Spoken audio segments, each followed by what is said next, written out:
Hello, my beautiful friends. I hope you're doing amazing.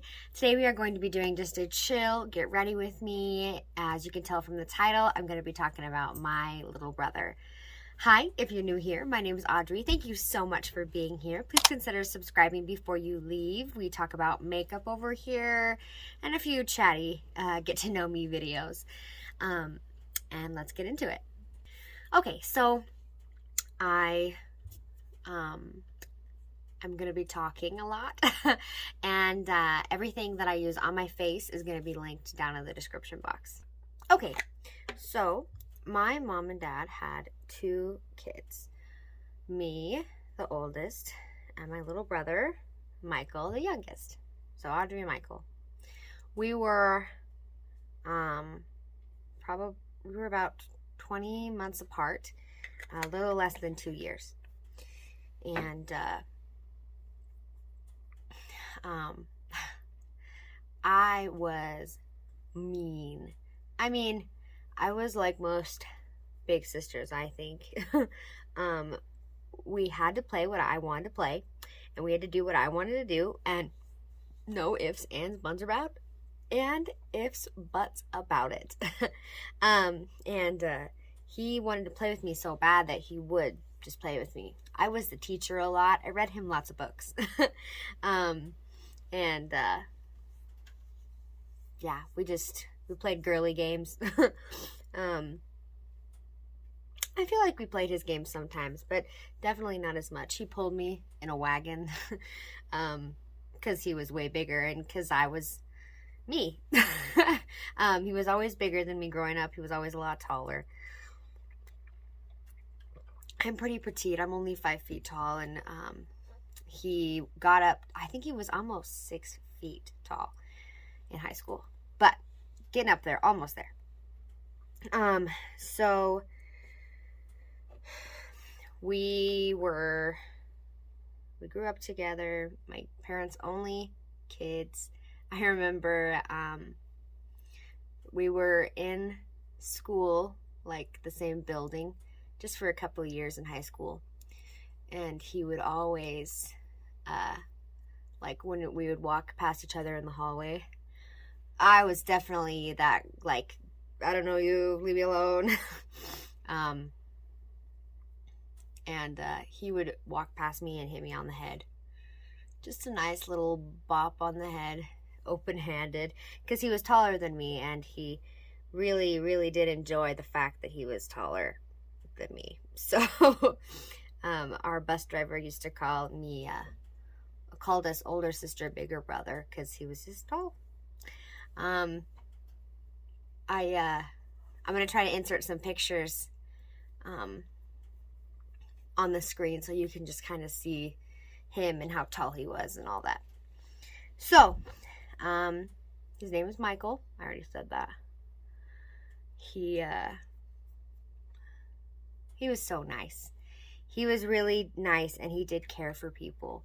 And growing up, I had a lot of issues talking to strangers. And those have more than, they've pretty much, I mean, I can talk to strangers now, no problem. That's come with age and with several jobs that I've had and stuff. But he was just nice. He liked to make friends. We live like a few miles from a swimming pool.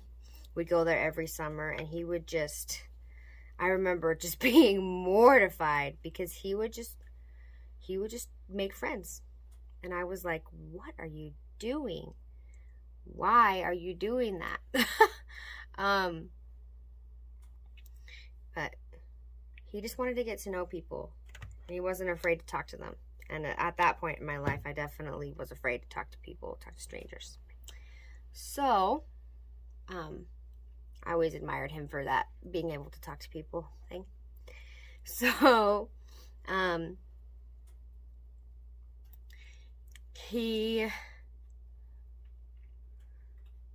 was kind of wild. I mean, he died when he was 18, so he didn't really get that, I don't feel like I really did any growing up until I had children. And I'm sure you do a lot of growing up. I know you do in your early 20s, 21, 22. Gosh, even to 23, like you're just learning how to be an adult. He didn't really get to be an adult, so he didn't really learn very much. So he was kind of wild. He didn't know when to stop. He didn't have that filter of, oh, this is making somebody mad, I should stop doing that. No, he didn't have that yet. He was definitely learning that. So but he was so nice. He was great. He really was. So he died in January of 2015. So I will never ever forget. I mean, that day is ingrained in my brain forever. All the details too, every single detail I can remember. It's crazy. It blows my mind. So it was super, super foggy. And I will never forget how extremely foggy it was that day driving home. So where we live, there's a bigger city, and then like 20 miles to where we are, to where we live. And most people travel on this 2-lane highway to where we live. And when you grow up here, you know the highway. It's not safe. There's a lot of places on the highway where you're allowed to pass, but you really shouldn't because you can't see. You don't have that visibility. And when you grow up here, you know about those spots.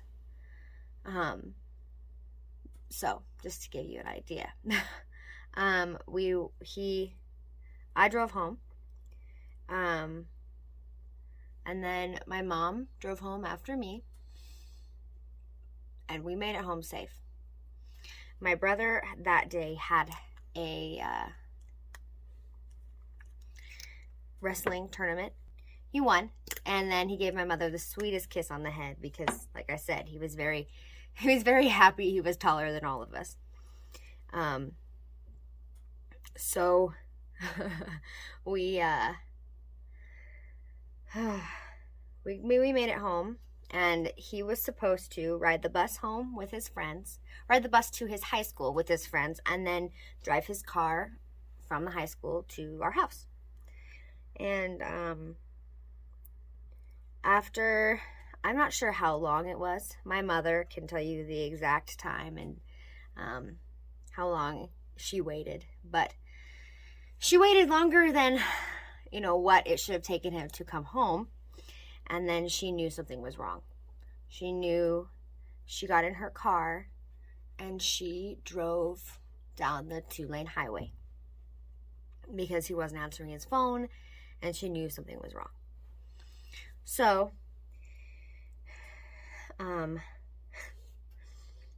she drove up on the police lights and the accident. And I was at home with my ex-husband at the time. Well, he wasn't my ex-husband at the time. We were not married. But I was there with my boyfriend at the time. And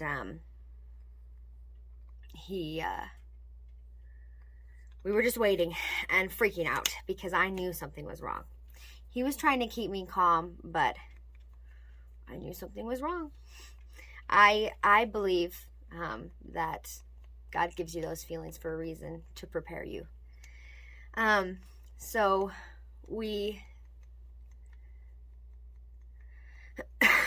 I kept calling my mom over and over and over and over and over and over and over because I knew something was wrong. And I actually remember a police officer answering the phone, and I don't know, I feel like it was very unprofessional. I was mad about it. I don't know what the right thing would have been to do. I guess police officers, they're just doing their job. But he answered and he was like, "Stop, you need to stop calling your mom." And that just freaked me out even more because I'm like, my mom's with a police officer and no one's telling me what's happening. I was so upset. I was so mad. So we wait for my mom, and she got there to our house. One of her brothers actually came and picked her up and brought her to our house, and she told me in the hallway, and we were holding each other, and it's like time stopped in that moment, and both of our knees buckled, and we hit the ground, and we were just sobbing. I will never forget that moment. She came in and said, "Your brother's been killed in a car accident." Whew. And so yeah, he was killed in a car accident on his way home. We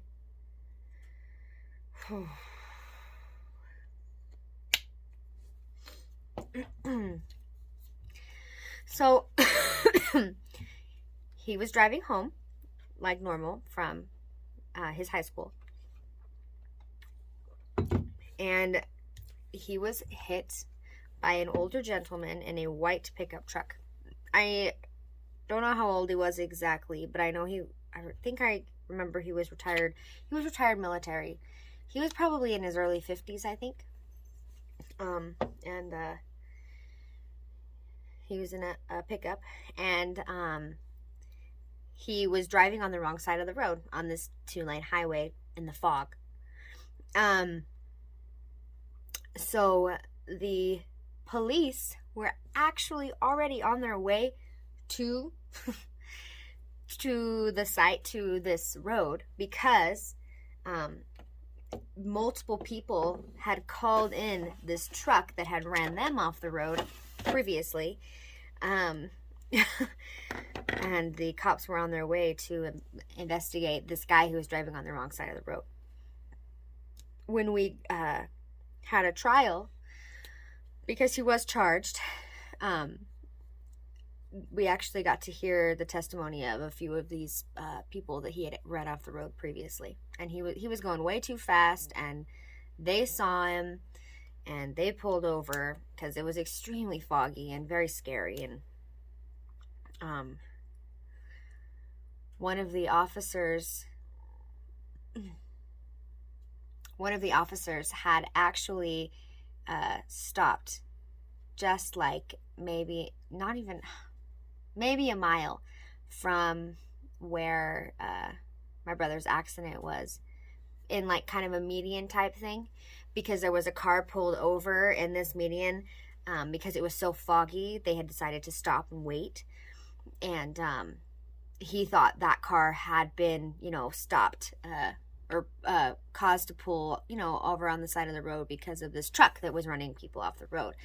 And that officer actually was standing outside and heard the crash. He heard I can't even imagine, excruciating boom that happened when two cars going 60 and over hit each other head on. The gentleman who hit my brother, he sped up, I think, to like 75-ish right before impact. I don't know why. I don't know. I don't ever get to know, and that's fine. I don't need to know. They didn't find any alcohol in his system. I think they did find some other stuff, but that's just speculation, and I don't know for sure. I mean, he survived the crash and my brother didn't. And I did work at a prosecuting attorney's office, so I've seen it multiple times. I actually was a felony case assistant. Amazing job. Absolutely loved it. But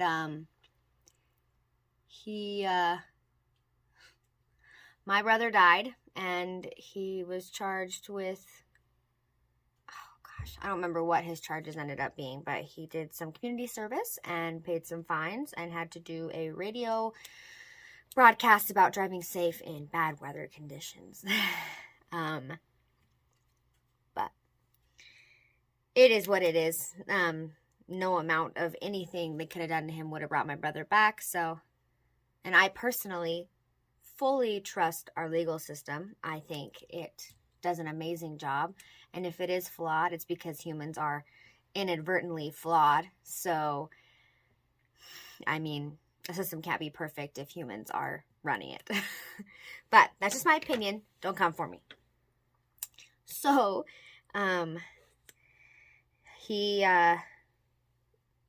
my brother, he hit my brother head on, and Michael's neck broke instantly. So there wasn't any hospital, there wasn't any machines, there wasn't any resuscitation. He just died instantly. The gentleman who came upon him on the crash actually came to his funeral, which I thought was really amazing. He reached out to me on Facebook and told me that when he came up to him, you know, he was just, I can't even imagine coming up to a crash like that and finding somebody dead that way. Like, he was just really, really hoping that he would wake up, you know? But he never did. So we had a funeral for him about a week after he died. And we actually had a service right after the high school got out. So we had a service and everybody talks and we remember him, and my mom did a slideshow and all that in the gymnasium of the high school. And it was full of people who loved him and his friends. And then we went and had, a reception after and food, and it was good. It was a funeral.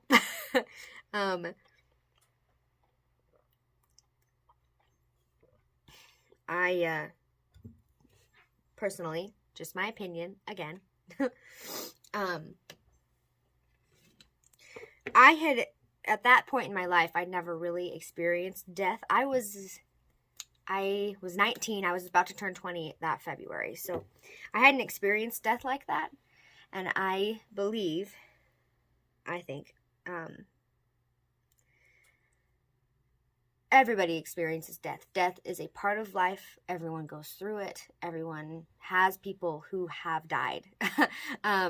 Actually, my last chatty Get Ready With Me video where I talked about I answered the questions.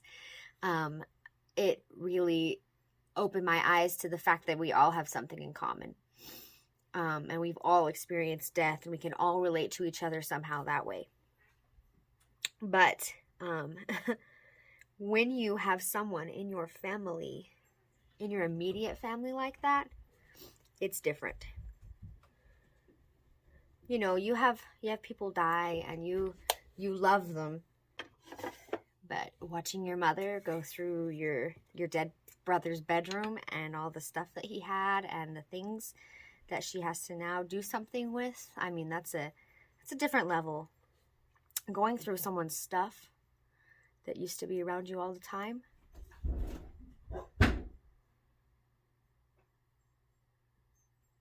that's hard. It's all hard. Death is hard. But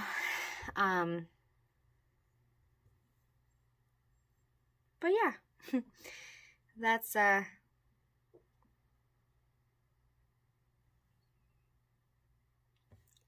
That's my brother's story. He died at 18 years old. Oh, he was about to go into the Navy. He had already did the whole sworn in thing, and that was really very special to my parents, because they met in the Air Force, and I'm the daughter of 2 veterans, so they were very, very proud of him, and he didn't get to experience that. He was all signed up to go on a France trip that year. He was a senior. He was about to graduate. His best friend at the time actually decorated his graduation cap, and they had a chair for him, and that was excruciating. I think that going to the graduation ceremony was even a little bit harder than the funeral. The fact that he should have, I mean, that, you know, you feel like he should have been walking. But it is what it is. You either let it break you or you move on and you learn from it. And my brother's death changed my family in a lot of ways. A lot of ways. I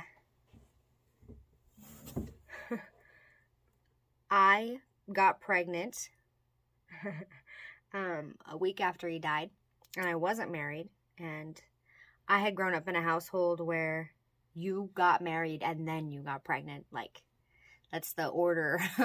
And that was very hard at the time. I got married to my ex-husband when I was 6 months pregnant with my son.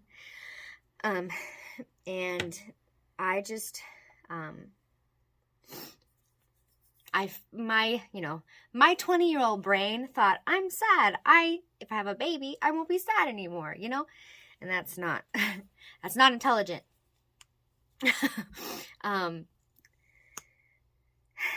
But I love my son, absolutely love him, and he changed my life in so many ways. Absolutely huge blessing.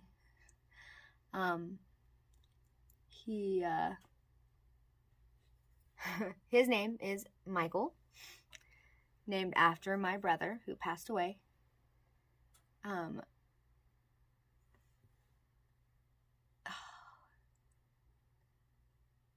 was I going to say? Oh, yes.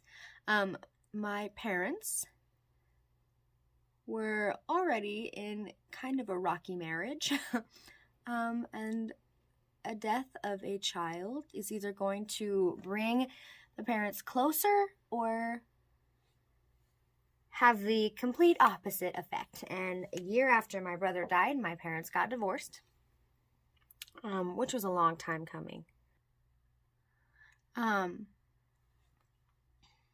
actually have so he was cremated, and one minute. So my brother was cremated, and I actually have this little heart, you can see it, that has some of his ashes in it. And I have my beliefs, and I fully believe that this is just a shell of a body, and my brother's in heaven with God and Jesus, and he got to meet them first. Lucky. But the ashes is really just a memory, a way to think of him, you know? And my mother has a big box. We actually spread some of his ashes at the service on the football field where he played. At the service, they actually played, if you are familiar with the military, they played taps at his funeral because he was going to go into the Navy.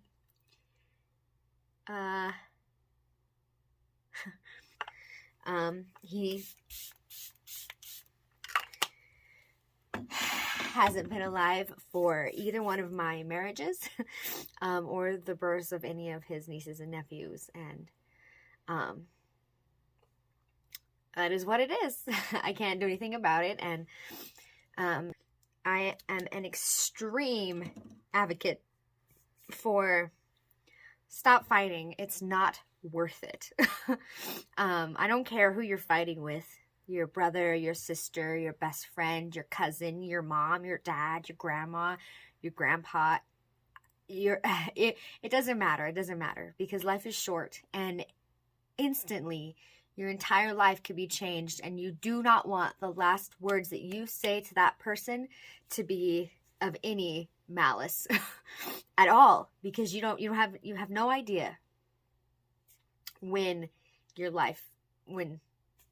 life can be over. That's it. Period. Done. Donezo. And I wish I knew, but you don't. Nobody does. I'm sorry if this video was a little all over the place. I was trying not to cry and just get everything in that I wanted to say, I guess. And yeah, he died at the age of 18 in a car accident. And it can happen to anybody at any time. Okay. Anyways, sound off in the comments. I mean, anything you want to say. I love talking to you guys. Thank you guys for listening and just being willing to hear my story and being an outlet. This was very therapeutic for me. I just love you guys, and I appreciate every single one of you, and all of your sweet words, and just watching my videos means so much. If you made it to the end of the video, thank you so much. I love and appreciate you. Give this video a thumbs up if you love videos like this, and I will see you in my next one. Bye.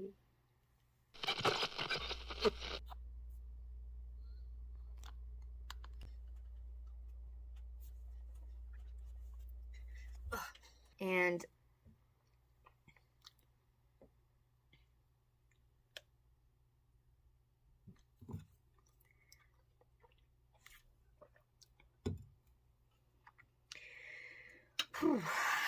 video, thank you so much. I love and appreciate you. Come on.